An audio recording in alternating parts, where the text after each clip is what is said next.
Welcome to Moments with Marianne. This is your host, Marianne Pastana. And we're here today with special guest, Nita Sweeney, who's here to share with us her new book, Make Every Move a Meditation, Mindful Movement for Mental Health, Well-Being, and Insight. So Nita is an award-winning wellness author, certified meditation leader, mental health advocate, ultramarathoner, and former assistant to writing practice originator Natalie Goldberg. Nita's been featured in the Wall Street Journal and also publishes the writing resource newsletter Right Now Columbus. So let's welcome to the show, Nita Sweeney. Thank you. I'm really excited to talk about this. These are my favorite things to talk about. Well, I'm glad that we are. And my goodness, your book is so impactful. Well, I think it'd be best if we just start from the beginning. Like, what inspired you even to get out and jog and start that process? So that is a long story. And I wrote a book about it called Depression Hates a Moving Target. The short answer is I was very, very depressed due to a chronic mental health condition, but also some life circumstances.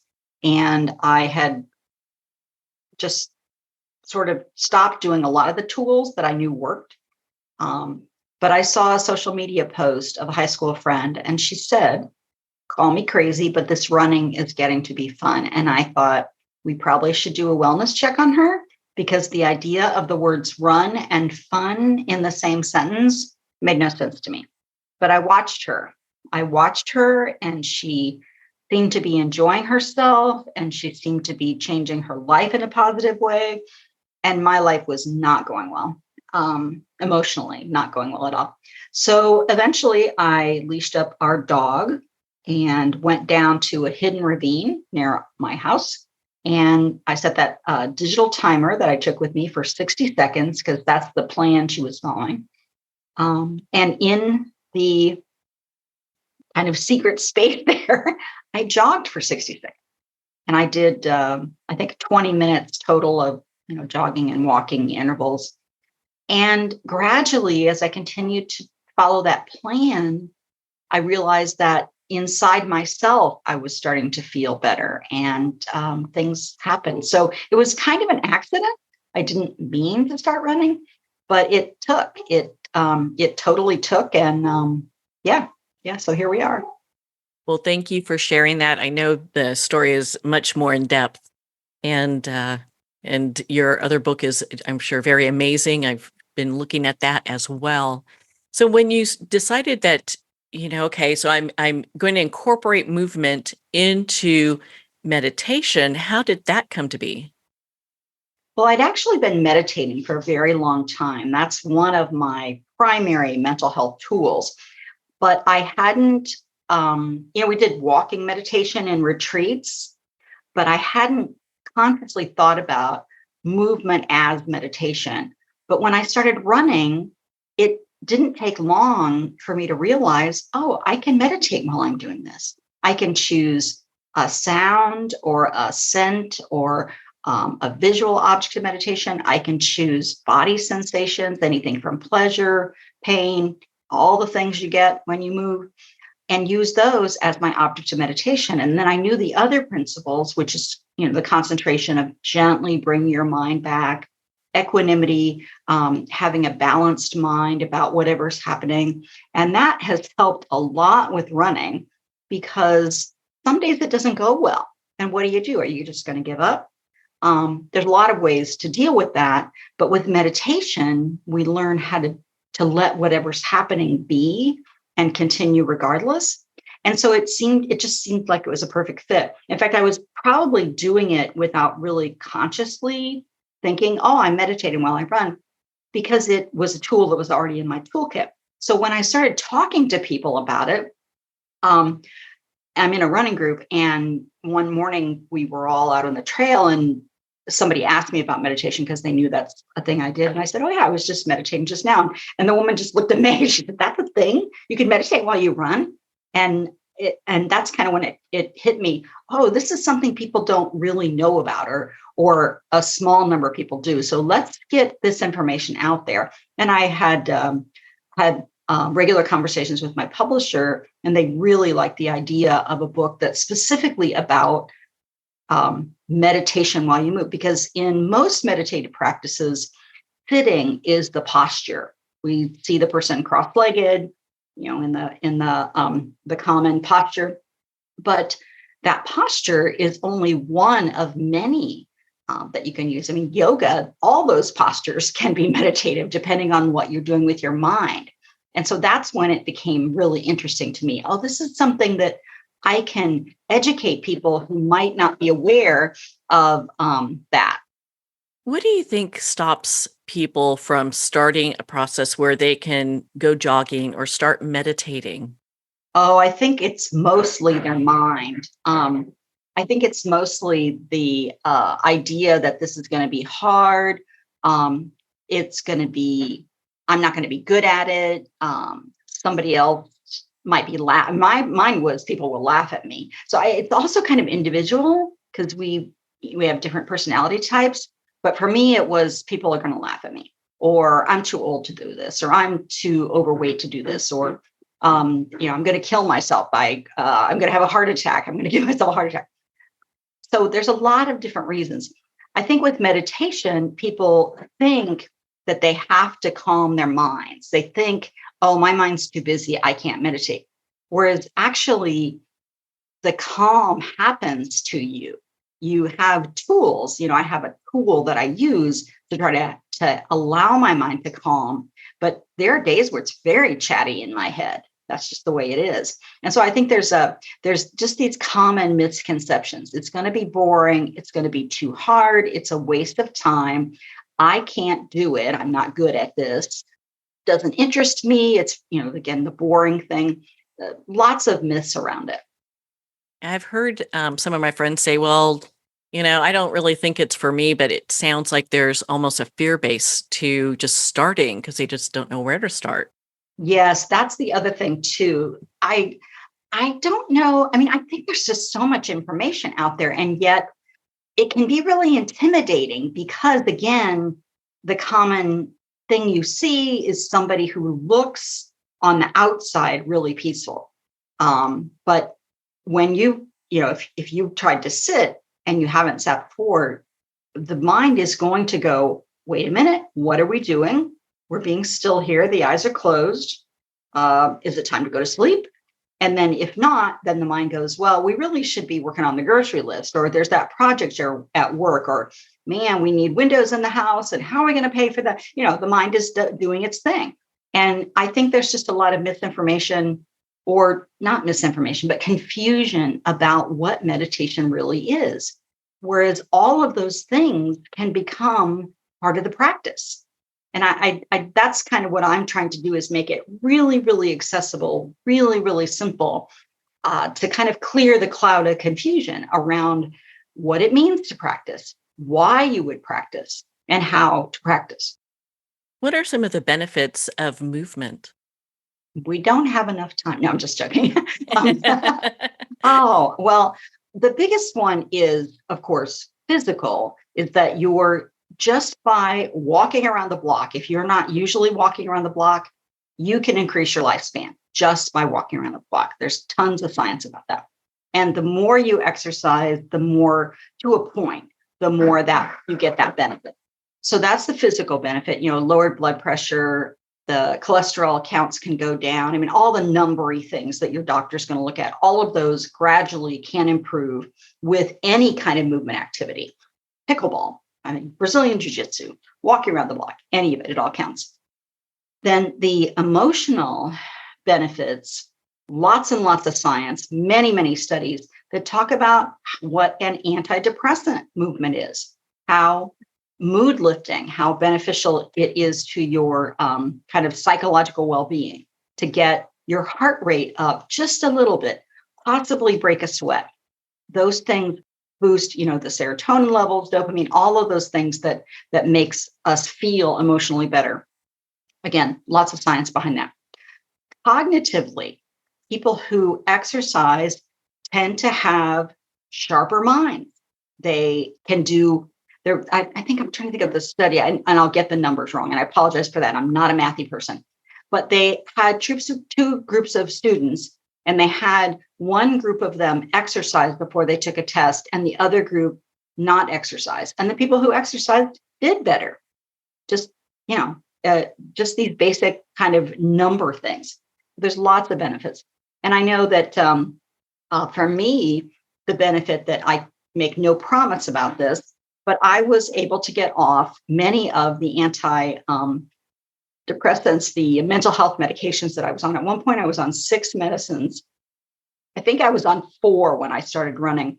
And eventually I started to have the side effects of being on too many medications, and they hadn't changed the medications. And I'd been on these medications for years. So the doctor figured out the only thing that had changed was the movement. I had done a little bit with nutrition, which is also important, but that's not my thing to talk about. That's not my area of expertise. So we just had to adjust the doses. And eventually I got down to just one mental health medicine that I take daily now, and a very small dose. So again, that is not going to be everybody. But for me, it was huge because the side effects of some of those medicines were very debilitating.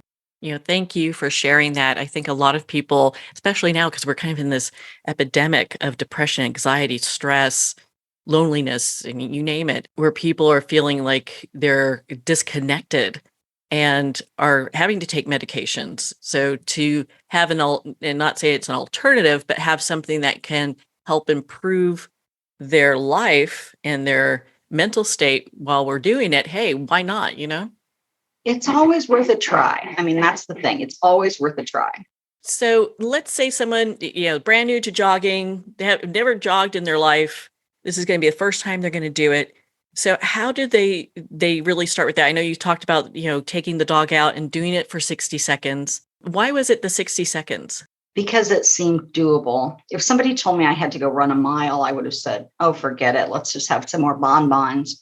But that increment of just 60 seconds.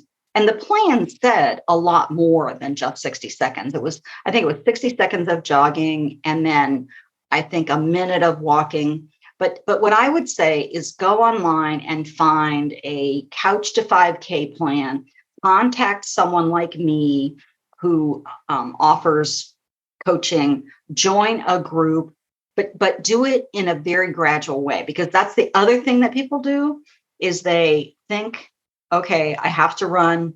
I'm going to go out my front door and I'm going to run a mile. And they sprint. They don't actually jog. They sprint. And you don't have to go fast. In fact, if you run slowly, you're as training, then on, let's say if you sign up for a race, you tend to do better on race day if you train more slowly. So for those that are new to jogging, they start taking this up, how do they start incorporating the meditation aspect of this? Well, that's another interesting question, because for me, they went so hand in hand that I have to pull them apart. So with meditation, there are a number of components. And the first one is choosing, how long am I going to do this? And I recommend a tiny interval. So maybe 5 minutes, maybe 2 minutes. And again, set a timer so that you don't have to look at your watch. And you might start with sitting because you don't have to think about the movement part. But so let's say you start with sitting. We use the breath often in introducing meditation because everyone breathes. So you can't say, oh, I don't breathe, I can't meditate. And so you just bring your attention to the place in your body where your breath is most noticeable. For some people, that's the chest. For some people, it's the abdomen. Other people breathe through their nose or their mouth. So just being still, noticing, where do I naturally feel myself breathing? And then when your mind wanders, which it will, you just gently bring it back to whatever that place is in the body where you naturally feel the breath. So that's sort of the very beginning thing. And so there's the kind of the time period, and then a point of focus. We call it an object of meditation, but a place to kind of put your mind, to anchor your mind. And then there's the distraction, which is normal. The wandering mind is normal. The mind's job is to think thoughts. normalizing that. When the mind wanders and you remember, oh, I was meditating, gently bringing the mind back to that object of meditation until the timer goes off. So that's how we started with the meditation. To incorporate that in movement, you can do the same thing while you're moving, or because the movement is more physical, often we use a body sensation. So it might be the sensation of one of your feet hitting the ground, so left foot. Or it might be like, for me, I have a weird little ankle thing. It's just a genetic defect in my ankle. And as a result of that, I have some extra sensations in that ankle all the time. Almost everybody has something like that where, oh, my left shoulder always just kind of talks to me a little bit. So use that. For me, often I do what I call my left foot meditation, because that's an object where I can place my mind and gently bring my mind back when my mind has wandered. And I'll choose maybe for the first half mile, or maybe I'll start with a half mile where I'm not meditating. And then at the half mile mark, I'll do, half a mile to the end of a mile. And that probably sounds long for some people who don't exercise, but for me, it's not. So pick what feels totally manageable so that it's not going to freak out that part of your mind that is convinced you're trying to kill it by exercising or by meditating. Because we have those sort of dinosaur reptilian parts of the brain that are trying to protect us, and they're not logical. So we have to do things in intervals, tiny little kind of desensitization to make it manageable. And that's how I combine it. And again, I use the most basic thing to use in movement is body sensations. It might be, if you're playing a racket sport, it might be just feeling the grip of the racket anytime you're serving. So let's say you're serving the ball. Anytime you're serving, just notice the feeling of the grip of the racket as you serve. If you're dancing, let's say, you might notice a spot on the wall. And anytime you are facing that wall, notice that spot, something like that, so that you have something that's real simple that you just bring your mind back to again and again as you're doing whatever the practice is. And with some sports specifically, you usually want to do it just when you're practicing, not when you're competing. And then it will carry over so that focus and attention will carry over to the day that you are competing, so that focus, calm, and concentration will be there for you, available to you at that time.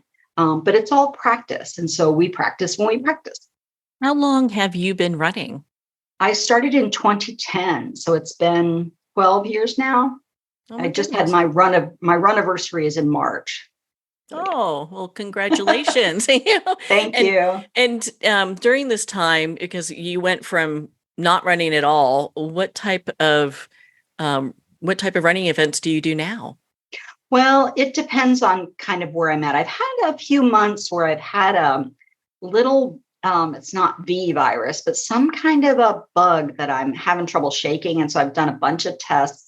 But normally I would be doing half marathons right now, and then I would be training for an ultra marathon, a 50K. That's the shortest ultra marathon distance. Usually in June every year, I've been doing this ultra marathon. But by now I would have done at least one or possibly two ultra marathons this year. But I'm going to be doing a 4-miler on Sunday, and that's fine. I'm moving. I'm upright, able to take nourishment and moving, and that's what really counts. To give you the laundry list, I've done more than 30 half marathons in 25 states. I'm trying to run a half marathon in each of the 50 states. That's been kind of a fun bucket list-ish goal. I've done 3 full marathons and 2 ultra marathons. I've done a ton of 5Ks and 10Ks. And I say that just to say, if I can do it, you can do it. But you don't have to do that. So don't feel like I'm saying you must be a runner or you must do these long distances. That's just what appeals to me. My big message is find something that sticks.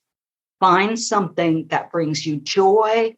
Know yourself enough to figure out, do you need a competitive sport? Do you need to work with a group? Are you a solo type person? Do you want something that's quiet? Do you want something that's noisy? Those kinds of things, because that's also important. Because if you're doing something you don't love, you'll quit. You won't do it.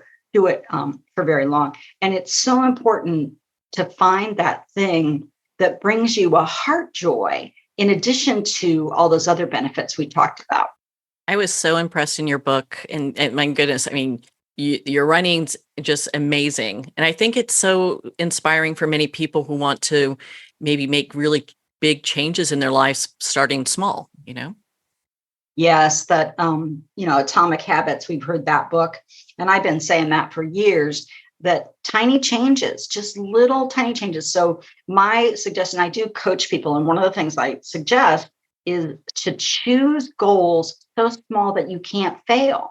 So if you have never run, maybe pick a 5K that is a charity that you love, that supports a charity you love, and make it 6 months from now. Don't pick one that's next weekend. And then start tiny so that goal is broken down into these little bitty steps where you're just running around the block, or you're just running down the street and back, as opposed to something huge.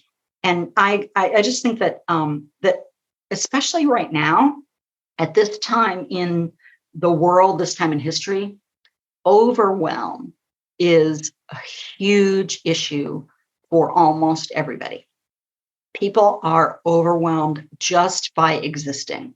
And fitness or movement, I don't even like to call it fitness, but movement, I want it to bring you joy.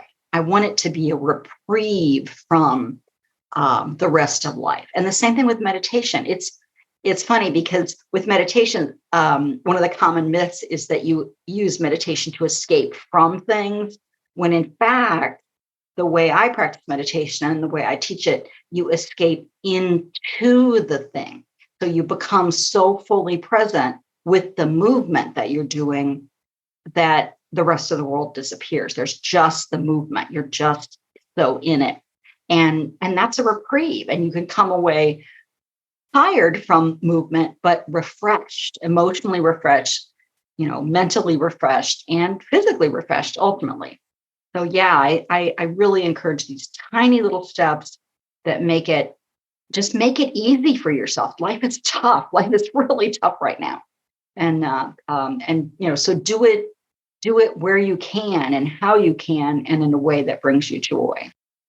Yeah, I would agree with you on that. And my goodness, what a great way to start making little bits of change, because everyone can pretty much run for 30 or 60 seconds. That's when I saw that training plan, because I didn't, when I saw my friend's social media post, I didn't know what plan she was using. And it took me a little while of watching her to realize, oh, there's an actual plan. And I looked it up, and that's the first thing it said was 60 seconds of jogging. And I swear, if it had said 60 seconds of running, I might not have done it. Or even if it had said a minute, which 60 seconds and a minute are the same thing. I know that. But there was something about that 60 seconds that just seemed doable. Even in my very depressed, I was grief-stricken. It had been a horrible couple of years. And even in that state, there was this tiny glimmer of hope that the 60 seconds might be doable. And I didn't think, oh, that's going to change my life. Actually, it did.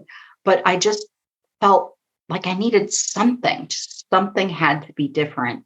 And that, people can't. It's funny because I get a lot of calls from people who say, oh, my mother needs to read your books, or my daughter should read this, or oh, I have this friend, and that's wonderful. And give them the book, buy it, give them, I'll sign it for them, all that. But ultimately, you can't give that to someone else. No one could give me the impetus to pick up that digital timer. It had to come inside me. Now, my friend posting was the seed that was planted, but it had to grow inside me until I got to a place where I was ready to make a very gradual change, but to make a change, something that felt very scary to me. When people purchase your book, do you encourage them to start a running practice and maybe invite their family member or their friends to go with them? Yes, unless they're a real loner, or they're really a scaredy cat like me. And then I say, find some hidden ravine and take your dog and just go down there and do it until you feel comfortable. If you're a person who runs and you see someone who doesn't, then yes, and you're concerned about their welfare, invite them and meet them where they are. So that person that you love may not be ready to show up to your running group. That may be too much. But you could say, how about if we go to a park and let's just walk around a couple times and maybe we'll jog a little bit. You have to start people very slowly and meet them where they're at. And then I know at times in my life when people have done that for me, I believe more by their actions sometimes than their words. And so when they show up like that for me, I think they really care.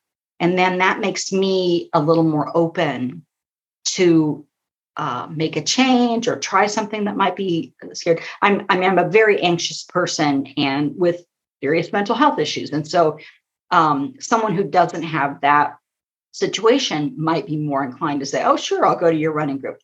That would not be me. It took me 6 months before I actually went to somebody's running group, even though I'd been invited for a long time, because I just had to get, I don't know, I just had to get enough strength within myself to realize that I would be okay. And then, of course, I showed up and they didn't mention that there were 500 people there.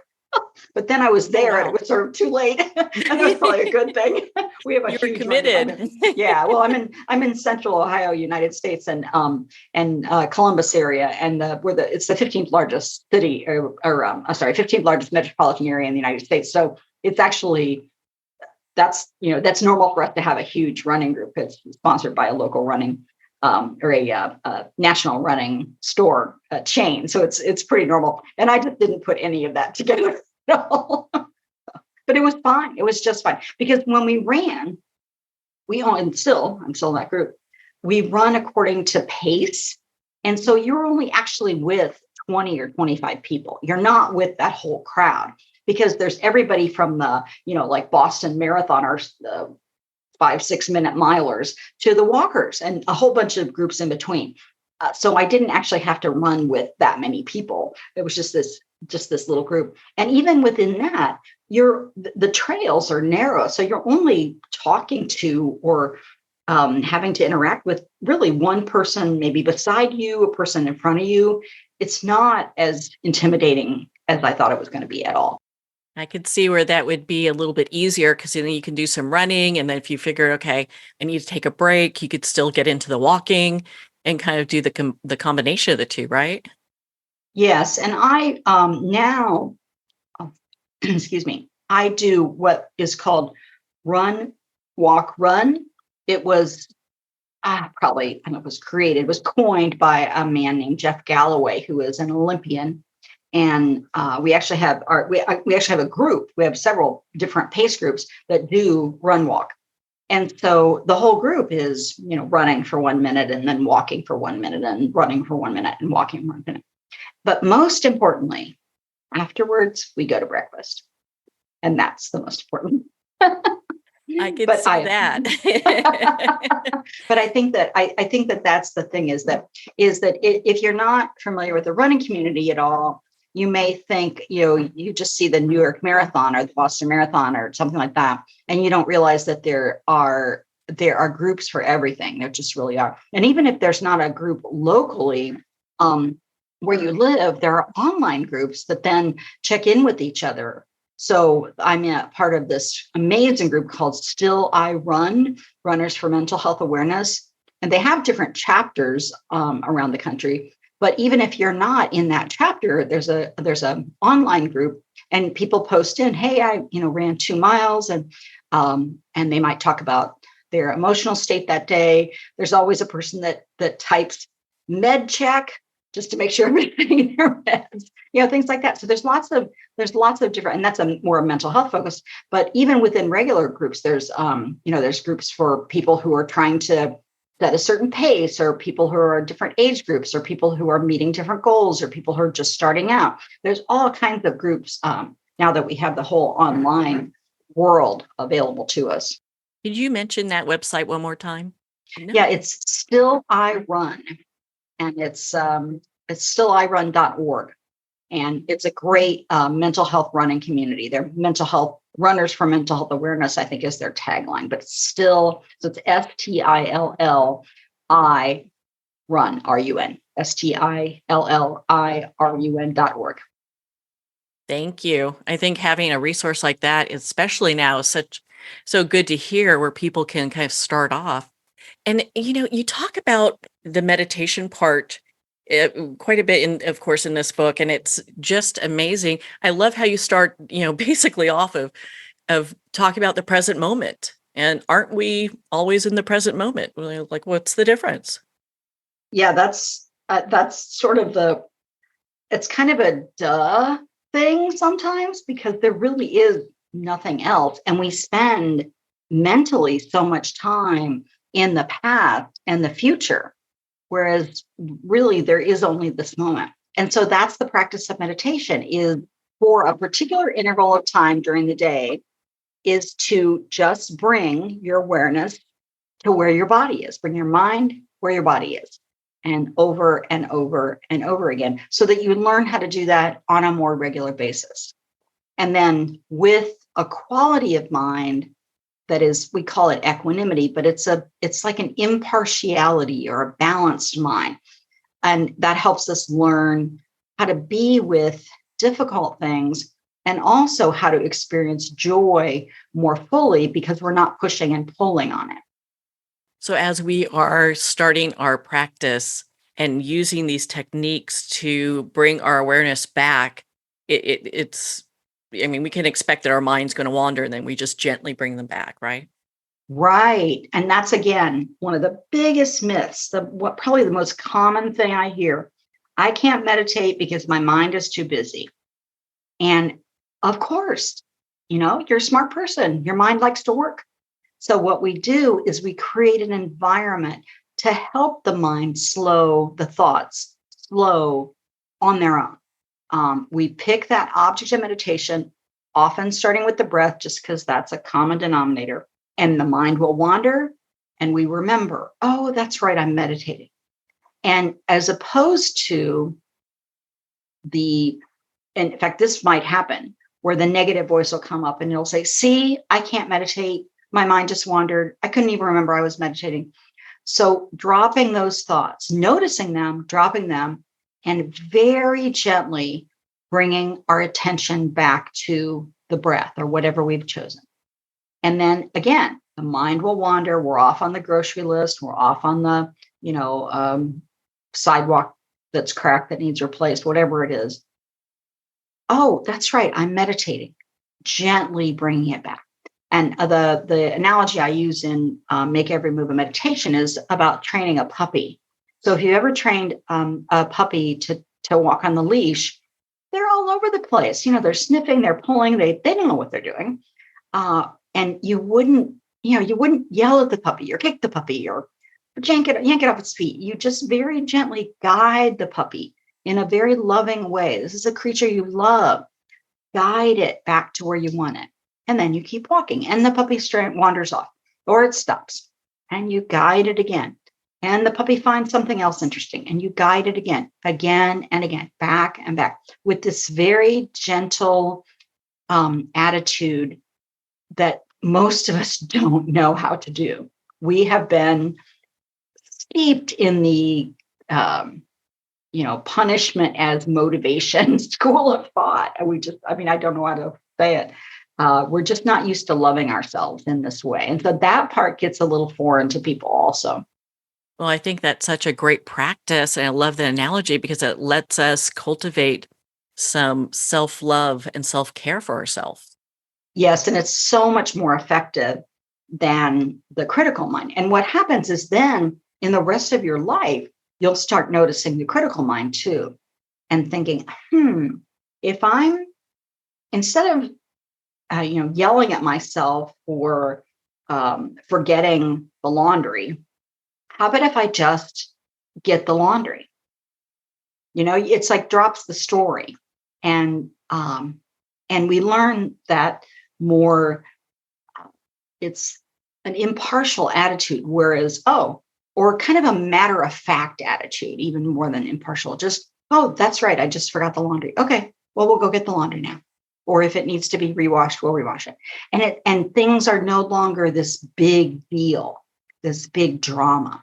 And so much of that depends on how you were raised and your personality as to whether you're the kind of person that naturally does berate yourself that way. But I think a lot of us have that tendency. And I know that there is a culture within, especially the productivity culture, where sometimes that can be helpful for getting things done. But long term, it is not. And in meditation, it is not considered helpful. It's not considered skillful. That's the word they use. So we're looking for skillful means, skillful ways to train our mind to stay where we put it. Do really deep emotions tend to rise when we're doing this practice? It depends. Sometimes, yes. Sometimes you can actually feel, I don't know, just these waves of emotion that have been underneath things and they become, uncovered.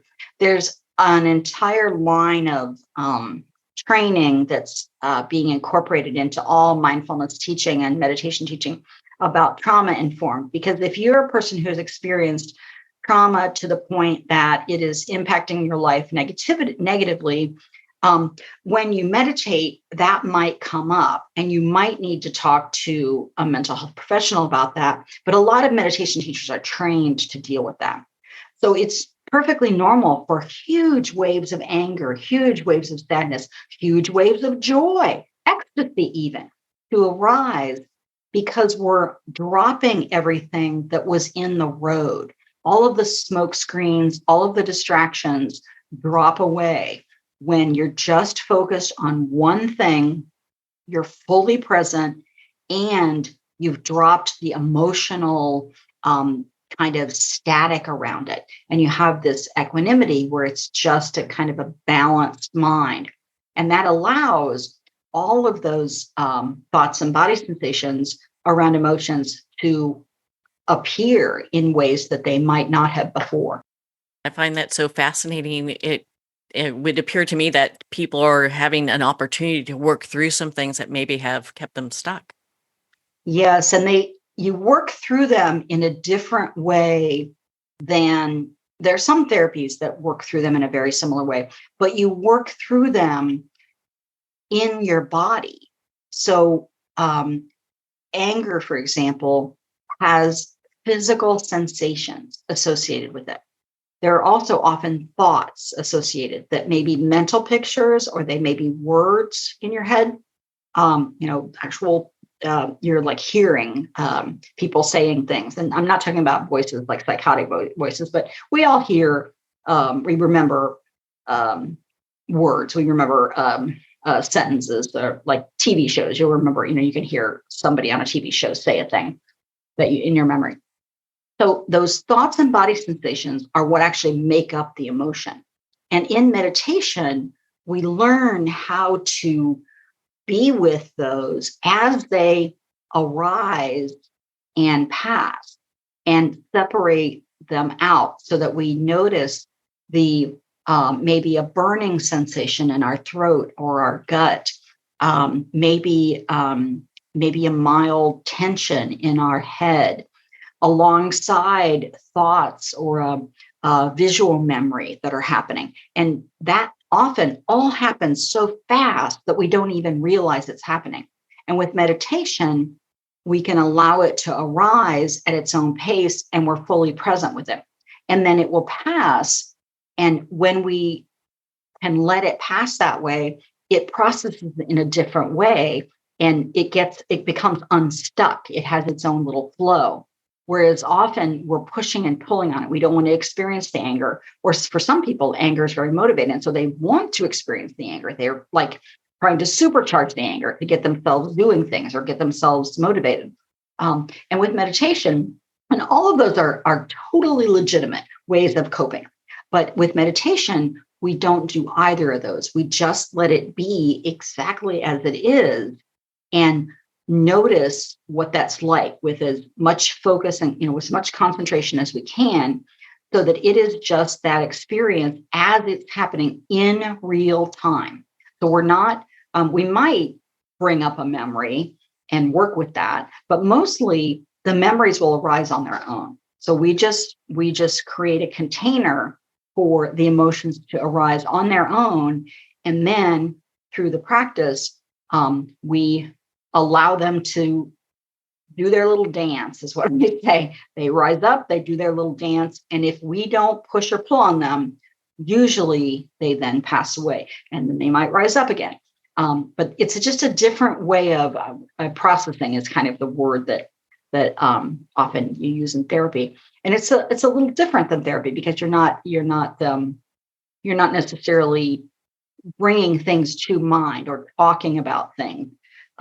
But there are there's some overlap with meditation and therapy, where they do what they call embodied therapy, where you're actually working with the physical sensations. And also in, I think EMDR, there's different. I'm not a therapist, and I have to be careful not to get into that. I've had a lot of therapy, let's just say, but I'm not a therapist, and I have to be careful not to go into that. But there are different kinds of therapy where they use very similar techniques. Mindfulness, really, it's mindfulness practice. And I guess you could call them mindfulness informed therapies that are very, very effective to help deal with very powerful emotions. And, you talked at the beginning about why some people might not want to meditate. And I always wonder if there isn't some sub or even unconscious part of them that thinks, yeah, just not sure I want to go there. And I completely understand that. I totally understand that. But I also know that the mind often only gives you what you can handle at a particular time. And so I don't think that the fear is justified. But that, again, that's not a logical part of the mind that is saying that. That's that kind of reptilian earthwormy brain, whatever, that's back there trying to protect us. And I just know that there's so many resources out there, and most of the teachers now are trained to deal with what happens when these often unpleasant, sometimes very large emotions arise, and they will help you walk through them very, very safely. Well, I think that's just so empowering, because these are the things that keep us stuck in places we don't want to be. And to be able to move through them, I mean, how empowering is that? Yes, and it is. It has been for me. It really has been for me. Like I said, I was meditating a long time before I started movement, and combining the movement with the meditation. So you're literally moving through the emotions. I didn't write about that as much in this book as I might have, but there's definitely something to that about just the physical sensation of being with an emotion and also being moving. It's very, very powerful. Now, this is probably like a chicken or the egg kind of thing, so should we look at starting the practice of movement first and then incorporate meditation, or meditation first and incorporate movement? What would you say would be a good way to go? I would probably, if you have to choose, if you absolutely have to choose, I would move first, because you're going to get,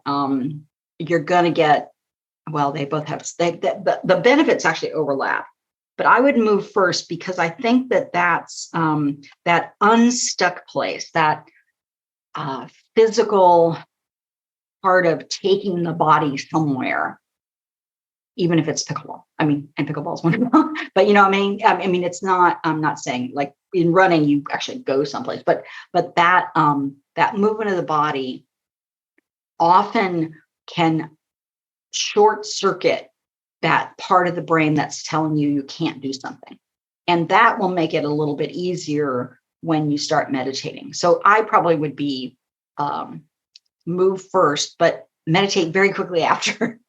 Do the one that most appeals to you, because you're more likely to continue doing it. So you don't have to choose, first off, but yeah, the movement, there's just something about that for me, it was the missing piece because as I said, I'd been meditating for years and I'd felt amazing benefits from meditation. But when I added the movement, it just added these neurotransmitters that weren't there. And so the meditation became so much powerful. Now, of course, it's possible that if I had been a runner first and then added meditation, I might feel the other. You should meditate first. So yeah, that was definitely chicken and egg question. And a chicken and egg answer. I don't know. The one that calls to you first.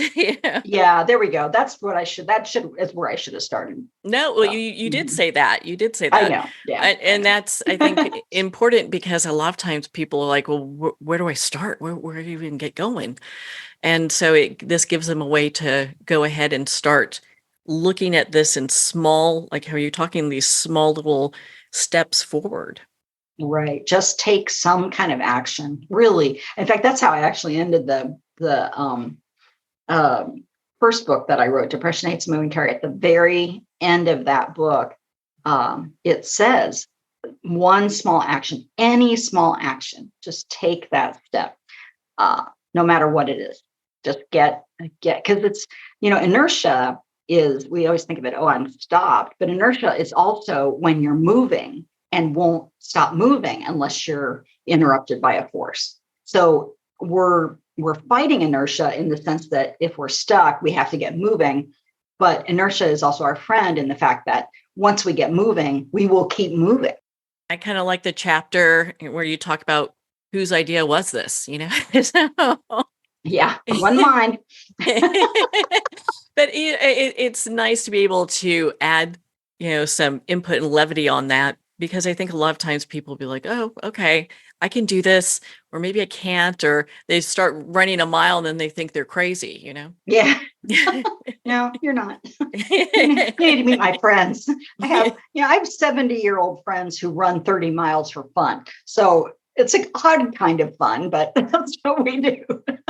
Well, drop the mic on that one. You just need different friends. That's all. But that's one of the things I have said is find. So I'm not sure if I mentioned this, but there's a lot of reasons that running and meditation can be helpful, and one of them for me has been the community aspect. I'm not a social person. I'm an off the scale introvert. I need tons of time alone. In my little cave. And still, I need community. I need other people to model after. I need other people to give me advice. I need other people to give me support. And in both the meditation and the running communities, I have found that in different ways. So if that it comes back to this knowing yourself, of finding the thing that you need, and you probably need community, even if you don't think you do. And that's another thing that we're at epidemic levels with is loneliness. Loneliness is at epidemic levels in our society. So finding just some people that are doing whatever that crazy thing is that you love. It's not crazy, but you know what I mean? That thing, that unique thing, whether it's running, whether it's meditating, whether it's singing, I don't know what it is, but find that, and then find other people who are geeky about that in the same way that you're geeky about. Well, my goodness. I mean, Nita, I really loved your book, Make Every Move a Meditation. I thought it was such a great read and gives so much inspiration. Where can our listeners connect with you and be part of your community and learn more about your work? Thank you for asking that. Thank you for such kind words too. That means so much, because you spend a lot of time writing these things, and then sometimes you feel like you're shouting into the void. So the best place to find me is on my website. It's nitasweeney.com. Spelled just like it sounds. It's NITASWEENEY.com.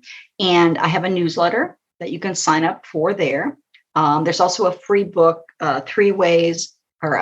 tools for a happier, healthier mind, that will also, you'll also end up on the website. And there's some other freebies if you do the little drop down lists. There's some other freebies, all of which you'll also end up on my newsletter.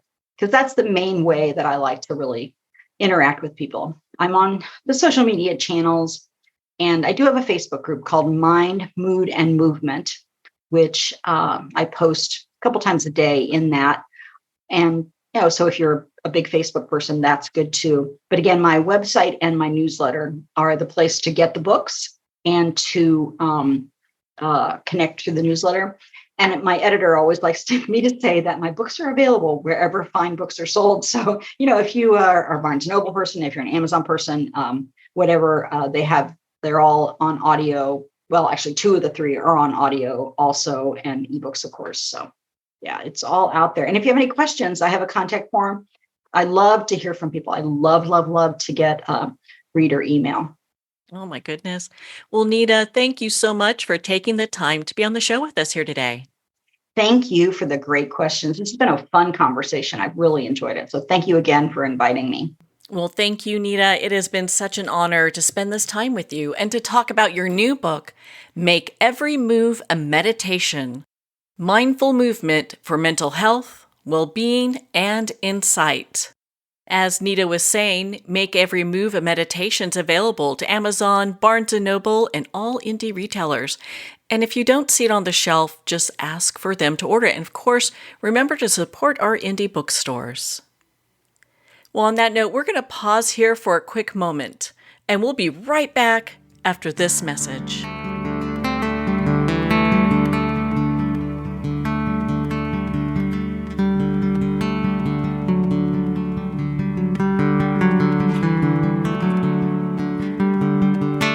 I'd like to thank Jason Eastwood at Guitarfulness for sharing his inspiring music and talent with us.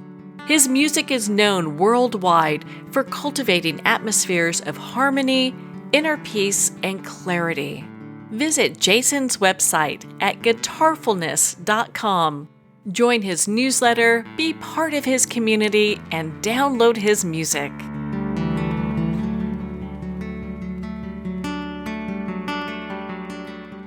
Well, we're at the end of our time today. I'd like to thank everyone for tuning in. You've been listening to Moments with Marianne, where we make every moment count.